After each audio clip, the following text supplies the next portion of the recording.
30 seconds. That's all the time they have left. The door is shaking. Ottoman soldiers are on the other side, screaming, hacking at the wood with axes. Each blow splinters the frame. Each blow brings death closer. Inside the powder magazine of Arkadi Monastery, 900 Greeks listen to their own doom hammering toward them. Mothers press hands over their children's mouths. The elderly cross themselves with trembling fingers. A wounded fighter bleeds out on the stone floor, his eyes fixed on the ceiling, his lips moving in silent prayer. The air is thick with sweat and fear and something else, the acrid, bitter smell of gunpowder. Barrels and barrels of it stacked to the rafters. 20 seconds. The door buckles. A crack of light appears. Through it, they can see torchlight. Bayonets. The faces of men who have not eaten in 2 days, men who have watched their comrades torn apart by Greek bullets, men who want blood, and they will have it, but not the way they expect. Konstantinos Giaboudakis stands by the largest barrel. He is nobody, a villager, a farmer, a man whose name would have vanished into history if not for what happens next.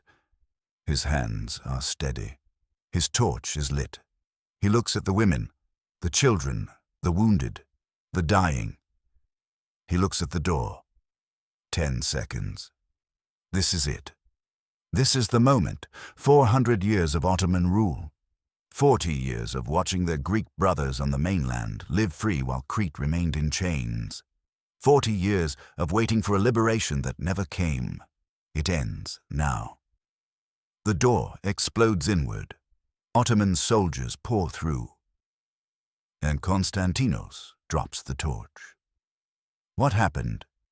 Next killed 900 Greeks and up to 1,500 Ottoman soldiers in a single heartbeat. The explosion is heard 20 miles away. The monastery's northwest corner simply ceases to exist. Bodies, Greek and Ottoman alike, are thrown into the sky. The shockwave flattens soldiers in the courtyard, cracks walls, sends stones the size of men's heads hurtling through the air. When the smoke clears, there is only silence, and a crater where 900 souls had chosen their own ending. This is 1866. This is Crete. And this is the story the Ottoman Empire did not want the world to hear. 40 years earlier, Greece had torn itself free from Ottoman rule in a war that shocked empires and inspired revolutions. But the victory was incomplete. Crete, the great island, home to 500,000 Greeks, was left behind, abandoned, forgotten. For 4 decades, the Cretans watched. They waited. They rose again and again and again and again. They were crushed. But at Arkadi, they discovered something terrifying and beautiful. You cannot defeat people who are not afraid to die. This is not just a battle. This is not just a revolt. This is the explosion that cracked the Ottoman Empire and changed the rules of resistance forever. Stay with me. To understand Arkadi, you must first understand Crete. This is not just any Greek island. This is the birthplace of European civilization, home to the Minoans 4,000 years ago, the first great culture of the Western world, the palace of Knossos, the legend of the Minotaur, the very concept of the labyrinth. Crete remembers. When Rome fell, Crete became Byzantine. When Byzantium weakened, Crete was conquered by Arabs, then reconquered by Greeks. When the Venetians came, they built fortresses that still stand. And when the Ottomans came in 1645. It took them 24 years to fully conquer the island. 24 years of siege warfare, of mountain resistance, of a population that simply refused to submit. The fortress of Candia, modern Heraklion, held out for 21 years, one of the longest sieges in history. When it finally fell in 1669, the Ottoman Sultan reportedly said, "It cost me 300,000 men to take this city." 300,000 for one city. This is the nature of Crete. This is the spirit the Ottomans inherit when they finally plant their crescent flags on the island. And for the next 2 centuries they learn what that spirit means. Ottoman rule in Crete is never peaceful. The system is the same as elsewhere in the empire. Greeks are raya, the flock, the herd, second-class subjects who pay special taxes, wear distinctive clothing, and live at the pleasure of their Muslim overlords. They cannot testify against Muslims in court. They cannot bear arms legally. They must step aside when a Turk passes on the street. But Crete is different. The mountains are too wild. The population is too defiant. The memory of freedom is too fresh. While Greeks on the mainland have been conquered for centuries, many Cretans still remember grandparents who lived under Venetian rule. Harsh, yes, but Christian. European, theirs. The Cretans do not submit. They adapt. They become klefts, mountain bandits who raid Ottoman caravans and vanish into the peaks. They become kapitanioi, local warlords who maintain armed bands in defiance of the law. They become priests who preach revolution from hidden monasteries, teachers who preserve the Greek language in secret schools, mothers who tell their children stories of heroes and martyrs. The Ottomans respond with periodic massacres. They burn villages, they execute suspected rebels, they impose collective punishment so severe that one man's defiance costs his entire community. But the Cretans keep rising. 1770, 1821, 1841, 1858. Each time the spark is different. A tax too heavy, an insult too great, a massacre too bloody. Each time the fighters gather in the mountains, raise the Greek flag, and dream of union with the motherland. Each time they are crushed. The great powers of Europe, Britain, France, Russia, Austria, have their own interests in the region. They do not want the Ottoman Empire to collapse too quickly, do not want Russia to gain too much influence, do not want to upset the delicate balance of power that keeps the continent from exploding, and so they watch. They issue diplomatic notes, they express concern, and Crete remains in chains. But chains can only hold so long. By the 1860s, the Ottoman Empire is visibly dying. The great powers have begun calling it the sick man of Europe, a diagnosis that is as much prophecy as description. The empire's finances are shattered, its military is outdated, its provinces are restless. In the Balkans, Serbia and Romania are pushing for independence. In the Middle East, Egypt has become virtually autonomous. Everywhere, the old order is crumbling. The Cretans see this. They read the newspapers smuggled from Athens. They hear the stories from travelers. They know that the empire that has held them for 2 centuries is weakening. They begin to plan. In the summer of 1866, the spark finally catches. It begins, as these things often do, with taxes. The Ottoman authorities impose new levies, heavier than before, falling hardest on the Christian population. At the same time, a series of provocations inflame tensions. A church desecrated, a priest murdered, a village burned for sheltering suspected rebels. On August 21st, 1866, the revolution begins. Armed bands appear in the mountains across western and central Crete. Villages declare their allegiance to Greece. A revolutionary assembly gathers at a place called Apokoronas and issues a proclamation. Crete is Greek. Crete has always been Greek, and Crete will be united with the Greek nation. The Ottoman response is immediate and overwhelming. 15,000 soldiers, artillery, cavalry, the full weight of an empire that knows it cannot afford to show weakness. The Cretan fighters have maybe 2,000 men under arms. No artillery, no cavalry, antiquated rifles and family swords. The mathematics are impossible, but mathematics have never stopped Cretans before. The Arkadi Monastery sits in the mountains of Rethymno, in the heart of Crete. It is old, founded in the 5th century, rebuilt and expanded over 1,000 years. By 1866, it is one of the most important religious and cultural centers on the island. Its library holds ancient manuscripts. Its icon screen gleams with gold. Its abbot is a man of learning and influence, and in the autumn of 1866, it becomes a fortress. When the revolution begins, the leaders know they need a base. Somewhere defensible, somewhere symbolic, somewhere the population can rally. Arkadi fits perfectly. Its walls are thick, its position is high, its reputation is sacred. By October, fighters and refugees are streaming toward the monastery. They come from villages across central Crete. Families fleeing the Ottoman advance, men ready to fight, women and children seeking sanctuary. The monastery, designed to house perhaps 100 monks, swells to nearly 1,000 souls. Among them are 3 figures whose fates will become legend.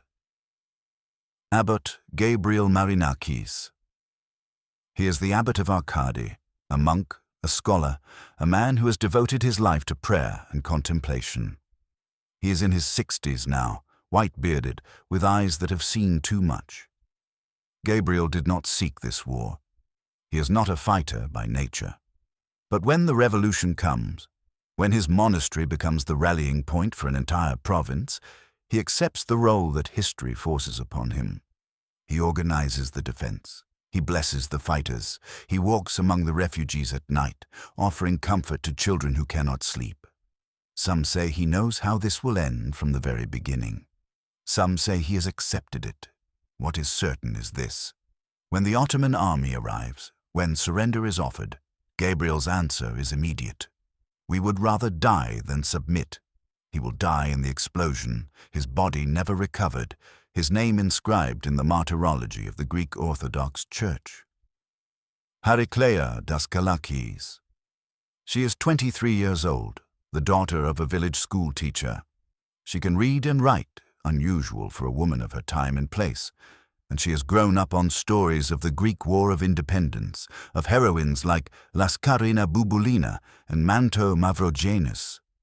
When the revolt begins, Heracleia does not hide. She takes her father's rifle, he is too old to fight, and joins the defenders at Arkadi. She carries ammunition. She tends the wounded. When fighters fall, she picks up their weapons and takes their places on the walls. Heracleia survives the siege. Barely. When the Ottomans breach the walls, she fights hand-to-hand in the corridors, is wounded, collapses, and is left for dead among the bodies. She is discovered the next morning by Ottoman soldiers collecting valuables from the corpses, and is spared only because an officer sees value in a living prisoner. She will spend months in Ottoman captivity before being ransomed. She will live to be an old woman, telling her grandchildren stories they can barely believe. But she never forgets the faces of the women and children who went into that powder magazine. Ioannis Dimakopoulos.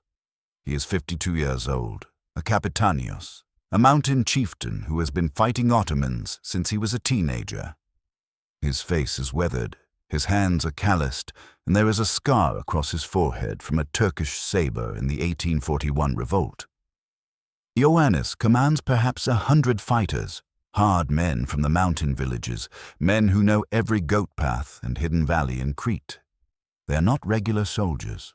They are hunters, shepherds, farmers who have learned that in Crete, every man must know how to kill. When the revolutionary leaders decide to fortify Arkadi, Ioannis argues against it. He knows that fixed positions are death traps. He knows that guerrilla warfare, striking and vanishing, bleeding the Ottomans slowly, is the only strategy that can work against overwhelming numbers. But he is overruled. The Hajj leaders want a symbol. They want a stand. They want to show the world that Crete will not submit. Ioannis accepts the decision. He brings his men into the monastery. He helps organize the defenses. And when the end comes, when the powder magazine explodes, he is one of the few fighters to survive. He escapes through a gap in the Ottoman lines, wounded in 3 places, carrying a dying comrade on his back. He will fight for another 30 years, until Crete finally joins Greece in 1898. He never stops. November 3rd, 1866. The Ottoman commander is Mustafa Naili Pasha, a veteran soldier, experienced in mountain warfare, patient in siegecraft. He has 15,000 men under his command, artillery, cavalry, engineers, supply lines stretching back to the coast. He knows the monastery is full of refugees. He knows the fighters are outnumbered 10-1. He knows that time is on his side. But he also knows the reputation of Cretans. He knows that a direct assault could cost him thousands of men. He knows that Constantinople is watching, that a bloodbath will create problems even if he wins. So he offers terms. A white flag approaches the monastery walls. The message is delivered. Surrender. Lay down your arms. The fighters will be imprisoned, but the civilians will be allowed to leave unharmed. The alternative is annihilation. The Greeks hold a council. The fighters want to reject immediately. The refugees, the women, the children, the elderly, are more cautious. Can they trust Ottoman promises? Can they risk their families on the word of men who have broken such promises before? The debate is fierce. Voices rise, accusations fly. In the end, it is Abbot Gabriel who speaks the words that seal their fate. If we surrender, we survive, perhaps. But Crete dies. If we fight, we may die. But Crete lives forever. The response is sent back. We prefer death to submission. Mustafa Naili Pasha receives the message. He nods slowly. Then he gives the order to begin shelling. November 4th. The bombardment begins. The Ottomans have positioned their artillery on the surrounding hills, a deadly crescent of cannons that can hit the monastery from multiple angles. The Greeks have one cannon, and limited ammunition. The first shells strike the outer walls, sending showers of stone and dust into the air. Inside the monastery, refugees scream and run. Children are buried under their mothers' bodies for protection. The elderly pray. The fighters return fire with muskets, but the range is too great. The Ottoman artillery crews are beyond effective range. All the Greeks can do is endure, hour after hour, shell after shell. By nightfall, sections of the outer wall have collapsed. The main gate is damaged. Fires have broken out in 2 buildings and bucket brigades work frantically to contain them. The Greeks have suffered perhaps 30 casualties. The Ottomans have suffered none. This is the mathematics of siege, warfare. This is the slow, grinding death that awaits those who defy empires. The night is for repair. Everyone works. Fighters, refugees, monks, women, older children. They carry stones from collapsed sections to reinforce the remaining walls. They pile furniture against the weakened gate. They dig shallow trenches in the courtyard to provide cover when the Ottomans attack. Abbot Gabriel moves among them, offering blessings and words of encouragement. His robes are stained with dust and soot. His hands, which have spent a lifetime turning pages, now turn stones. In the powder magazine, the gunpowder is inventoried. They have enough. Enough, at least, for what they are beginning to contemplate. The conversation is whispered. The words are never spoken aloud, but everyone understands.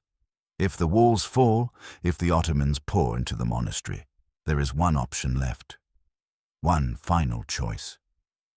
Konstantinos Geaboudakis is a farmer from a village called Adel. He is perhaps 40 years old, married, father of 3. He volunteered to fight because there was nothing else to do, because the Ottomans burned his village, because his neighbors are dead or fled, because a man must stand for something. He is not a leader. He is not a hero. He is an ordinary man in extraordinary circumstances. But when the conversation turns to the powder magazine, when the question arises of who will hold the torch if the moment comes, Konstantinos steps forward. "I will do it," he says. "If it comes to that, I will do it." No one argues. November 5th. The bombardment continues. The walls are crumbling now. Great gaps have opened in the defenses. Ottoman sharpshooters have moved into range, and Greeks who expose themselves are picked off with methodical precision. The courtyard becomes a killing ground. Movement means death. The fighters crouch behind rubble, firing at shapes they can barely see. The ammunition is running low, and still the shells fall. November 6th. The assault begins. Mustafa Naile Pasha has waited long enough. 3 days of bombardment have opened the walls. His troops are restless, hungry for the plunder and glory that waits inside. He gives the order. 10,000 soldiers move forward. They come from 3 directions, waves of men with ladders and axes, supported by continuous artillery fire. The Greeks meet them with everything they have. Muskets crack, bodies fall. The first wave reaches the walls and begins to climb. Hand-to-hand fighting erupts along the breaches. Greeks with knives and axes meet Ottomans with bayonets. Men grapple in the rubble, falling together, dying together. The screaming is endless. For 3 hours, the Greeks hold. Somehow, impossibly, but there are too many Ottomans, too many gaps in the walls, too few Greeks left standing. By noon, the main gate is down. Ottoman soldiers pour into the courtyard. The massacre begins. There is no mercy. The Ottoman soldiers have been shelled, shot, and brutalized for 3 days. They have watched friends die on the walls, screaming for water that never came. They have orders to take the monastery at any cost. And now the cost is being paid. Greeks are cut down in the corridors, in the chapel, in the cells where monks once prayed. The wounded are bayoneted where they lie. The elderly who cannot run are killed where they stand. The fighters, those who remain, make their stand in doorways and at corners, selling their lives as dearly as they can. Heraclea Daskalakis is in the main building when the walls fall. She fires until her rifle is empty, then uses it as a club. When an Ottoman soldier grabs her arm, she bites him, tears flesh from his hand with her teeth. He clubs her with his rifle butt. She falls. She wakes hours later, covered in other people's blood, surrounded by corpses. But she is alive. Not everyone is so lucky. In the northwest corner of the monastery, the refugees have gathered. Women, children, the elderly, anyone who cannot fight has been herded here for protection. But there is no protection now. The corridor leads to only one place. The powder magazine. 900 people, stacked into a room meant for storing gunpowder. Konstantinos Giaboudakis stands by the door. If you appreciate stories like this, stories that reveal history as it really was, not as we wish it had been, consider subscribing to Not Nostalgic History. This channel exists because the truth matters. Because stories like Arkadi deserve to be told honestly, without sanitization or simplification. If you've made it this far, you understand why. And if you want more, subscribe now, because the story of Arkadi is not just history. It is a warning, it is a question, and it demands an answer. The powder magazine is dark, hot, suffocating. The air is thick with the smell of sulfur, of sweat, of urine, because children cannot control themselves when they are this frightened, and no one blames them. Bodies are pressed together so tightly that movement is impossible. Some of the children have stopped crying, gone silent with shock. Some of the women have stopped praying, their lips still moving but no sound emerging. They can hear the fighting outside. They can hear the screaming. They can hear the boots coming closer. Konstantinos stands by the door. His torch is lit. His face, in the flickering light, is utterly calm. He has made his peace. He has said his prayers. He knows exactly what he is going to do. The question is when. Some accounts say the women agreed. Some say they nodded, one by one, giving permission for what was about to happen. Some say a mother, her name lost to history, said the words, "Do it, before they take our children." Other accounts say there was no time for agreement. The door was breaking, the soldiers were coming. Konstantinos acted because there was no other choice. What is certain is this: when the door burst open, when the Ottoman soldiers poured through, bayonets fixed, eyes wild, Konstantinos Giaboudakis dropped his torch into the gunpowder. The explosion is measured later at the equivalent of several hundred pounds of gunpowder. In modern terms, it is roughly comparable to a large car bomb, enough to destroy a building, enough to be heard for miles, enough to kill everyone within the blast radius instantly. The powder magazine and the surrounding buildings simply cease to exist. Where there was stone and mortar, there is now dust and fragments. Where there were 900 people, there is now nothing. The shockwave ripples outward. Ottoman soldiers in the courtyard are thrown off their feet.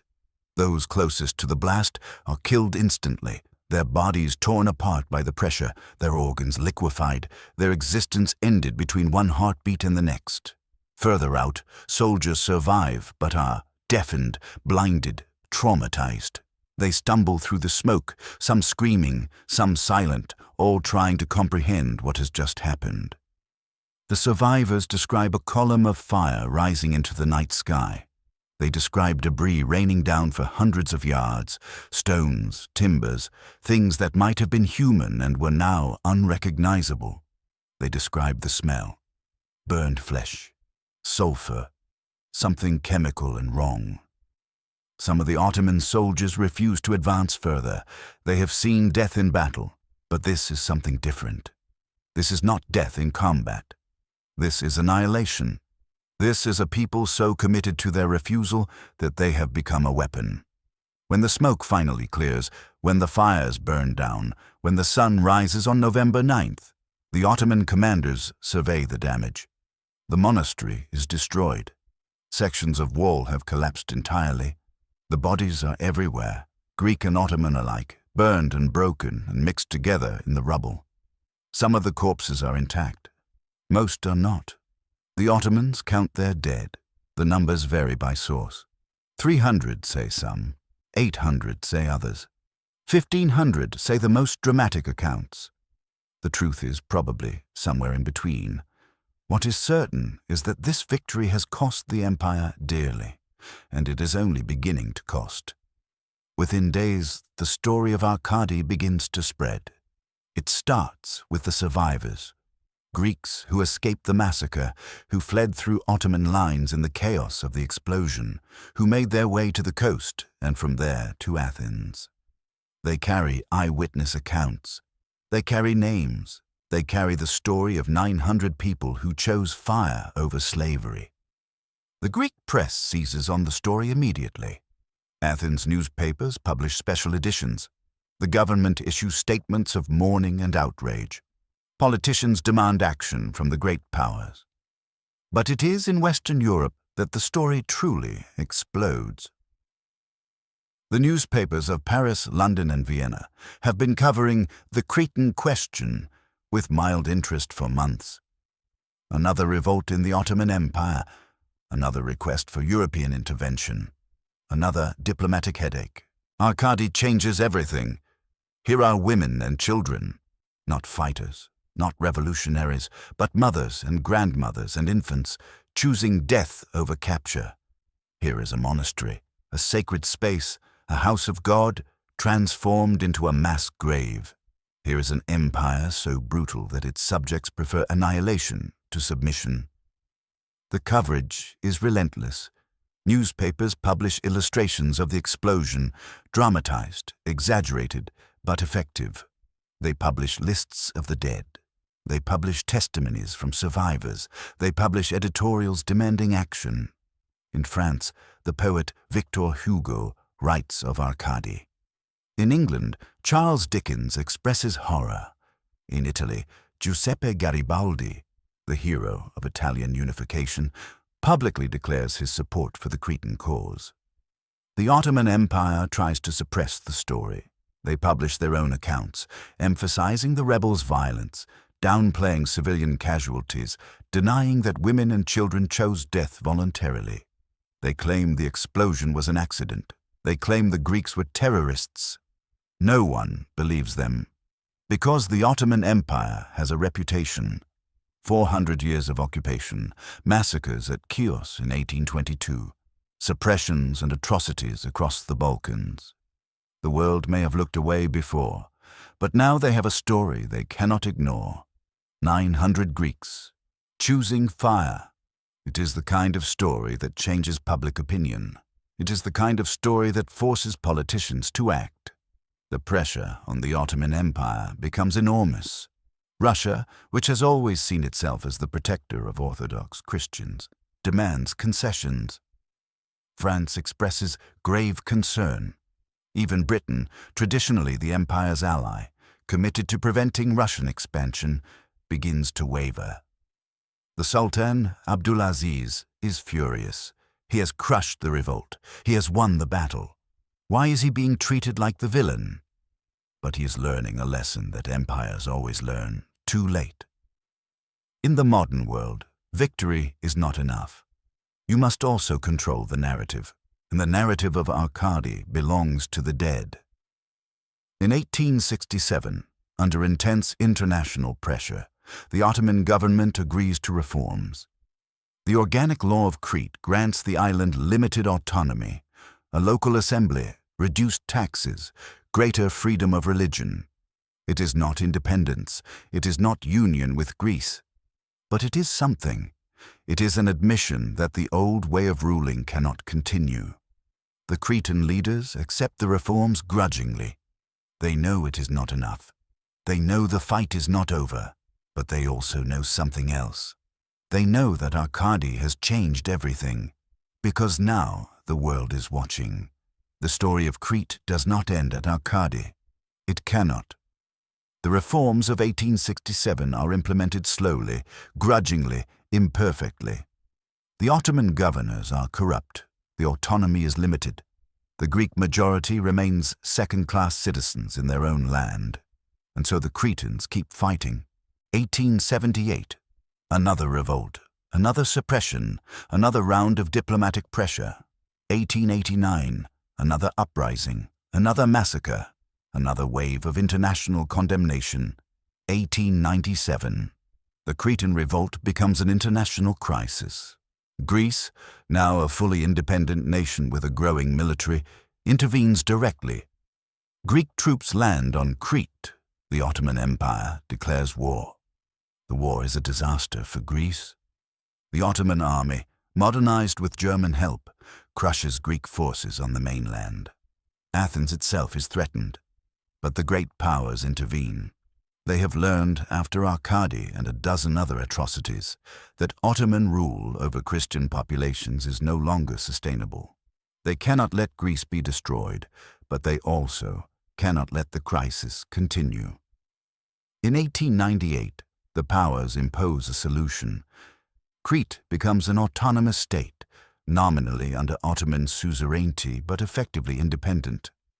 A Greek prince, the second son of the Greek king, becomes the island's high commissioner. The Ottoman troops leave. The crescent flags come down. For the first time in 230 years, Crete is ruled by Greeks, but it is still not enough. The Cretans do not want autonomy. They want enosis, union with Greece. They want what the martyrs of Arkadi died for. In 1913, during the Balkan Wars, they finally get it. The Treaty of London formally transfers Crete to Greece. The Greek flag rises over Heraklion, over Chania, over the ruined monastery of Arkadi. 47 years. That is how long it takes. From the explosion in 1866 to the final union in 1913. 47 years of struggle, of diplomacy, of blood. The dead of Arkadi do not see it. But they make it possible. Today, the Arkadi Monastery has been rebuilt. The powder magazine is gone, replaced by an ossuary containing the bones of the martyrs. Skulls line the walls, stacked neatly, silently, a reminder of what happened here. Some of the skulls are small. Children's skulls, babies' skulls. Visitors come from across Greece, across Europe, across the world. They light candles in the chapel. They touch the walls where fighters died. They stand in the courtyard where the explosion shattered the night. The monastery is a national shrine now. November 8th is a day of remembrance, marked with ceremonies and prayers. The Greek flag flies permanently over the ruins. The names of the dead, those that are known, are inscribed in marble. Konstantinos Giaboudakis has a memorial. So does Abbot Gabriel. So do the fighters and the mothers and the children whose names we know. But most of the dead are anonymous. They are villagers, refugees, ordinary people caught up in extraordinary events. They did not ask to become martyrs. They did not seek glory or remembrance. They wanted only to live, to farm their land, to raise their children, to worship their God in peace. The Ottoman Empire denied them that. And so they chose the only freedom available to them. In Greece today, the story of Arkadi is taught to every child. It is not taught as a lesson in violence. It is not taught as a glorification of suicide or martyrdom. It is taught as a question. What would you die for? What matters so much that you would choose fire over surrender? The answers vary. Freedom, family, faith, dignity, the refusal to be owned. But the question endures, because the question is not really about 1866. It is not really about Crete or the Ottoman Empire or the politics of the 19th century. It is about now. It is about always. It is about what happens when ordinary people face impossible choices and choose. The explosion at Arkadi Monastery killed 900 Greeks. It also killed, depending on which source you believe, between 300 and 1,500 Ottoman soldiers. In purely military terms, it was a defeat. The Ottomans captured the monastery. The revolt was suppressed. Crete remained under Ottoman rule for another 3 decades. But history is not measured only in military terms. Arkadi became a symbol. It became proof that resistance was possible, that even the mightiest empire could be defied, that even the most hopeless cause could inspire the world. The explosion was heard 20 miles away on the night of November 8, 1866. Its echoes were heard across continents and across centuries. When Greek revolutionaries fought for independence in the early 20th century, they invoked Arkadi.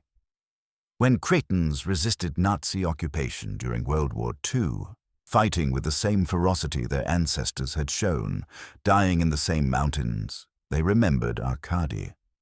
When oppressed peoples anywhere look at the mathematics of power, at the armies and the guns and the overwhelming force arrayed against them, and decide to resist anyway, they are walking a path that the 900 souls of Arkadi walked first. Not because they wanted to die, because they wanted to be free. There is a word in Greek, philotimo. It has no direct translation. It means something like love of honor. But more than that. It means the drive to do what is right, even when it costs everything. The refusal to be shamed. The willingness to sacrifice for something greater than yourself. The 900 people who died at Arkadi had philotimo. They were not professional soldiers. They were not trained for war. They were farmers and fishermen, mothers and grandmothers, children who had barely learned to walk. They did not choose their circumstances. But when the circumstances came, when the walls fell and the soldiers poured through and the choices narrowed to 2, they chose. They chose fire, and in that choice, they did something that the Ottoman Empire, with all its armies and cannons, could never do. They became immortal. Crete has been part of Greece for over a century now. The great-great-grandchildren of the Arkadi martyrs walk the same mountains, farm the same olive groves, worship in the same rebuilt monastery. They are Greeks, fully, legally, irrevocably Greeks. This is what 900 people died for, not for themselves. They knew they would not live to see it. They died for the children who would come after, for generations not yet born, for a future they would never see. That is the hardest kind of sacrifice, not the sacrifice that is rewarded, but the sacrifice that is given freely, with no expectation of return. The sacrifice that asks nothing except that those who come after remember. And remember they do. Every November 8th, the bells of Arkadi ring. Priests chant the names of the dead. Politicians make speeches. Veterans stand in salute. But the real memorial is not the ceremony. The real memorial is the question that the dead leave behind. What would you die for? It is easy to answer this question in the abstract. Freedom, we say. Family. Justice. The words come easily when the price is not being demanded. But the mothers in that powder magazine were not speaking in abstracts. They were holding their children. They could smell the gunpowder, they could hear the soldiers at the door, and they nodded. They said yes. They chose fire over chains, death over slavery, and ending on their own terms over an existence on someone else's. That is not madness, that is not fanaticism, that is the final, irreducible expression of human dignity. You can kill me, they said, but you cannot own me. The Ottoman Empire learned at Arkadi that there are some peoples who cannot be conquered, not because they are stronger, not because they have better weapons, not because they are more numerous, but because they refuse. Because when you take everything else away, their homes, their possessions, their safety, their hope, there is still something left. Something that cannot be taken, something that can only be given, and some people would rather give it all at once in a blaze of fire than hand it over piece by piece. In the end, this is a story about fire. Fire that destroyed a powder magazine. Fire that killed 900 people. Fire that consumed a monastery and shattered an army and echoed across a continent. But also fire that illuminated. Fire that inspired. Fire that burned away the comfortable illusions of empire and revealed the truth beneath. The truth is this: power is not permanent. Empires rise and empires fall. The Ottoman Empire, which once stretched from Budapest to Baghdad, from the Caucasus to Cairo, is gone now, dissolved, dismembered, remembered only in history books. The Sultan who sent his army to Arkadi has no heirs. The empire he ruled has no future. But Crete endures. Greece endures. The memory of 900 people who chose fire over chains endures. And the question they asked, the question their deaths pose to every generation, endures most of all. What would you die for? What would you live for? What matters so much that you would rather cease to exist than betray it? These are not comfortable questions. They are not questions with easy answers. They are questions that demand something of us. Demand that we look at our own lives, our own compromises, our own quiet surrenders, and ask whether we would do the same. Most of us will never face what the Arkadi martyrs faced. Most of us will never stand in a powder magazine with a torch in hand, listening to the door splinter, making the final choice. But all of us face smaller versions of that choice. Every day, in ways we barely notice. Do I speak the truth or stay silent? Do I stand with the weak or side with the strong? Do I live by my values or compromise them for comfort? The 900 of Arkadi made their choice.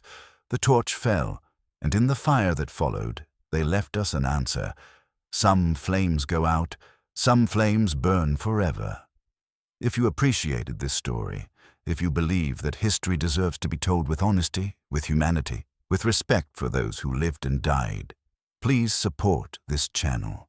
Like, subscribe, share with someone who needs to hear what the past has to teach us. The past is not nostalgia. It is a mirror, and sometimes it is a flame.